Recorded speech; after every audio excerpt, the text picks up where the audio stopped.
Hello, this is Al Mitchell again, and with right now with the Doo-woppers, I am the Doo-wop, and you are the Doo-woppers. So we're glad to have you here, and we would like for you to describe on this here, so you can enjoy all this that I'm telling you about.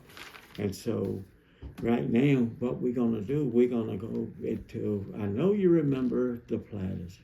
The Platters is a group doo-wops back in the day, and they really another that made history because the doo-wops was just sensational.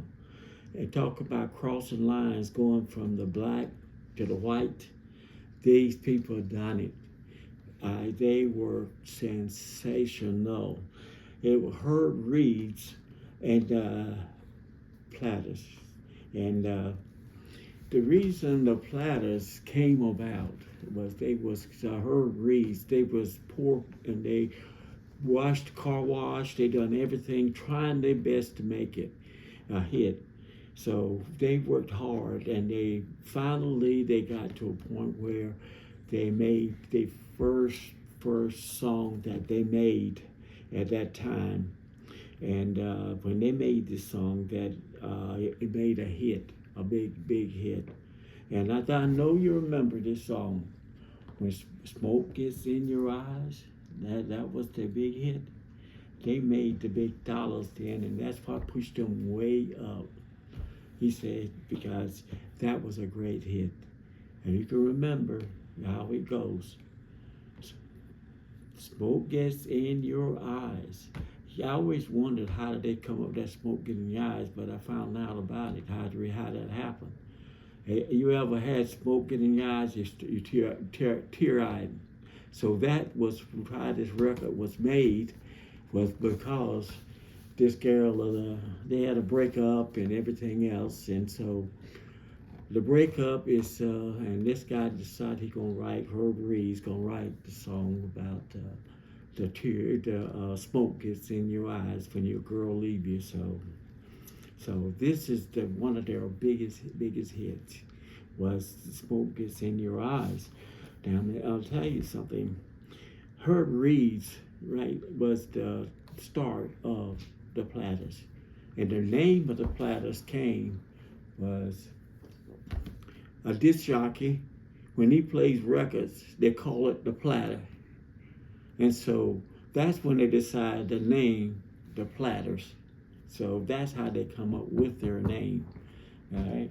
So they was a group that they spent money. They loved when they made the money. They spent the money, and so they had a good life, and they enjoyed it and everything else.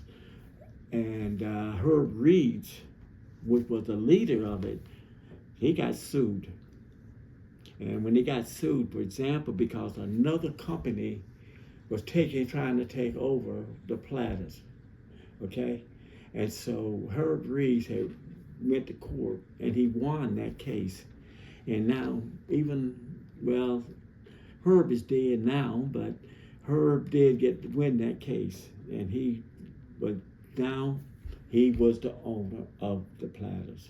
So that was a great for him. Now, they had a good time, a good life and everything, but unfortunately, like a lot of these rock and roll artists and everything else, they made the money, and unfortunately, they was working, I guess, I'm gonna use that excuse, they worked and out performing. They had their managers and everything to look after their interests and all of this. In the meantime, the managers were making the money, taking it, and they didn't even realize it, and they found out they was broke. But anyway, Herb Reed was when he won the case, he took over the Platters. So then he started making sure that they got their monies and got paid. So when they got their monies, they still spent it. They didn't invest it like they should have done. Herb invested his money. Herb Reed took and bought property in Atlanta, Georgia, And Miami, he had houses all over. All the rest of them, they died broke because of not investing their monies. So, these things right now, the Doo-wop people that worked hard to get there and everything else, they lost a lot because of one thing about it. It was they did not know how, being black. I know if you don't know how to invest your money, then you're going to lose it.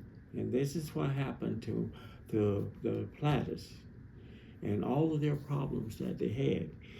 But all I can say is one thing about it. They were great. They were great. They sang, the leader was Tony Williams.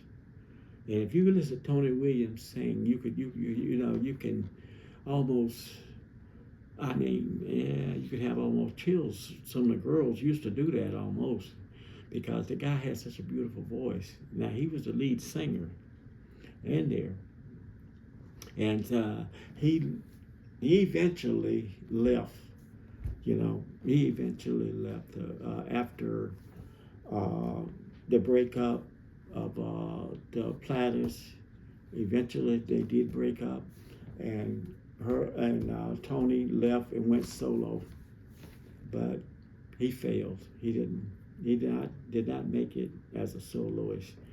But anyway, this is just some history about the Platters, and when you listen, stop for a minute and listen at the Platters singing, smoke gets in your eyes, then you'll find out how beautiful that Tony Williams voice really was. And so this is just some of the things that we want. We want you to subscribe for these sessions and everything that we are telling you about all of these artists. These are a good idea just to know about them because these are the roots, especially in the black races. These people right now built, it's unbelievable what they built during the time of the races, was the prejudices and everything. These people sung on the street corners. They done all of this stuff to get to a point where right now blacks are still singing songs and doing things, and the Platters are still singing today, and the Drifters and all of these people, all these groups are still singing. They died out, but the groups are still singing. These doo-wops right now that made them famous, right now they still singing right today. You can go hear them right today in concerts.